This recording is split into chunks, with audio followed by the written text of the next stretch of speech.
اس کے علاوہ آج کل کی بھاگ دوڑ بھری زندگی میں بہت سے لوگ اکثر جلد بازی کے چکر میں کھڑے کھڑے ہی کھانا کھا لیتے ہیں، لیکن یاد رکھیں کھڑے ہو کر انسان کو کبھی بھی کھانا نہیں کھانا چاہیے۔ ایسے انسان کا ہاضمے کا سسٹم صحیح سے کام نہیں کرتا اور قبض جیسی موذی بیماری پیدا ہوتی ہے، اور اگر قبض کا علاج نہ کیا جائے تو یہ قبض 70 اور بیماریوں کو جنم دیتی ہے۔ اس سے پھر انسان کو کئی طرح کے مسائل کا سامنا کرنا پڑتا ہے۔ اس لیے یاد رکھیں کھانا ہمیشہ خاموشی کے ساتھ بیٹھ کر آہستہ سے اور اچھی طرح سے چبا چبا کر کھانا چاہیے۔ اس طرح سے کھایا گیا کھانا یہ سارے جسم کو فائدہ پہنچاتا ہے۔ یاد رکھیں بلا وجہ اور بلا ضرورت کبھی بھی آپ بستر پر بیٹھ کر یا پھر میز اور کرسی پر بیٹھ کر کھانا نہ کھائیں، اور تکیے سے ٹیک لگا کر بھی نہ کھائیں۔ محترم ناظرین، اب ہم آپ کو بتاتے ہیں کہ اسلام میں کھانا کھانے کا صحیح طریقہ کیا ہے، یعنی کہ اللہ کے پیارے نبی حضرت محمد صلی اللہ علیہ وسلم کھانا کس طریقے سے کھاتے تھے۔ کھانا کھانے کا سنت طریقہ کیا ہے؟ آپ جب بھی کھانا کھانے کا ارادہ کریں تو سب سے پہلے اپنے دونوں ہاتھوں کو دھو لیں۔ صرف ایک ہاتھ دھونے سے سنت ادا نہیں ہوگی، کیونکہ یاد رکھیں کہ اللہ کے پیارے نبی جب بھی کھانا کھاتے تھے تو پہلے اپنے دونوں ہاتھوں کو اچھی طرح دھوتے تھے۔ اس کے بعد آپ اپنے دونوں ہاتھوں کو کسی تولے یا رومال وغیرہ سے ہاتھ کو پونچھ لیتے۔ جب آپ کھانا کھا لیتے تو آپ اپنے ہاتھوں کو دھوتے، پھر آپ کسی رومال تولیے سے صاف کر لیتے، اس لیے کہ ہاتھوں میں کھانے کے اثرات باقی نہ رہیں۔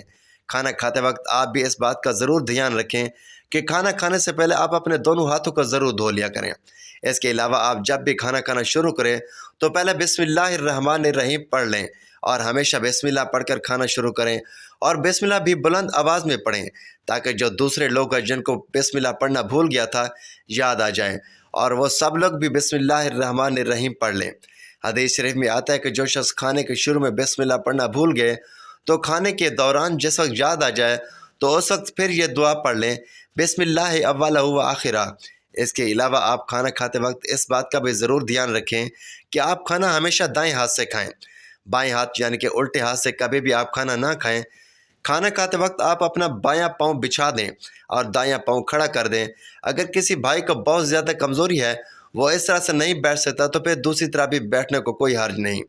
کھانا کھاتے وقت کوئی لقمہ چھوٹ کر دسترخوان پر گر جائے تو آپ اسے اٹھا کر فوراً ہی کھا لیں، کیونکہ یاد رکھیں اگر آپ ایسا نہیں کریں گے، آپ اس لقمے کو اٹھا کر پھینک دیں گے تو یہ کھانے کی بے ادبی ہوگی اور آپ کے گھر سے برکت ختم ہو جائے گی۔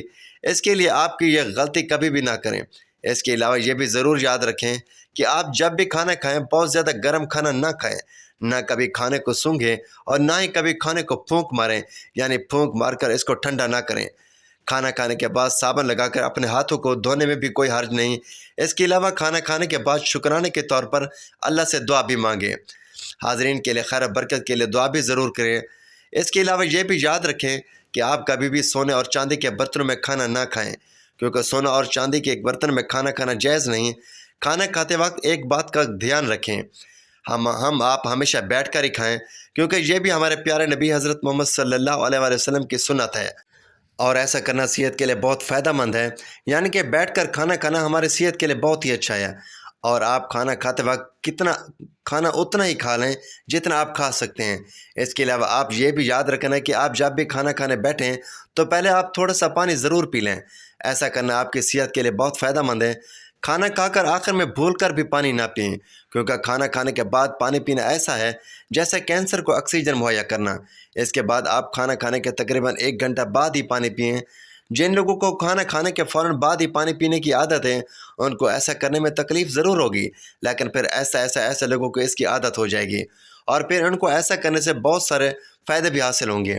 اس کے علاوہ یہ بھی یاد رکھیں کہ اگر آپ کسی اور کے ساتھ کھانا کھا رہے ہیں، آپ اس کو اکیلا چھوڑ کر کبھی نہ اٹھیں، بلکہ جب تک آپ کے ساتھ والا کھانا نہ کھا لیں تب تک آپ وہاں نہ اٹھیں، اور آپ جب بھی کھانا کھائیں تو آپ کھانے کو ایسا اور چبا کر کھائیں۔ ایسا کرنے سے پھر آپ کا کھانا ہضم ہونے میں آپ کو تکلیف نہیں ہوگی اور آپ بہت ساری بیماریوں سے بچے رہو گے۔ اللہ تبارک و تعالیٰ سے دعا ہے کہ اللہ پاک ہم سب کو حضور پاک صلی اللہ علیہ وآلہ وسلم کی بتائی ہوئی باتوں پر عمل کرنے کی توفیق عطا فرمائے، اور اللہ تعالیٰ ہم سب کو 5 وقت نماز با جماعت ادا کرنے کی توفیق عطا فرمائے، آمین۔ ناظرین، ویڈیو اچھی لگی تو ویڈیو کو لائک کریں، شیئر کریں، چینل کو سبسکرائب کریں تاکہ ہر آنے والی اس طرح کی معلوماتی ویڈیو سب سے پہلے آپ تک پہنچیں۔ تو ناظرین، اگلی ویڈیو تک کے لیے اجازت دیجیے۔ اللہ حافظ۔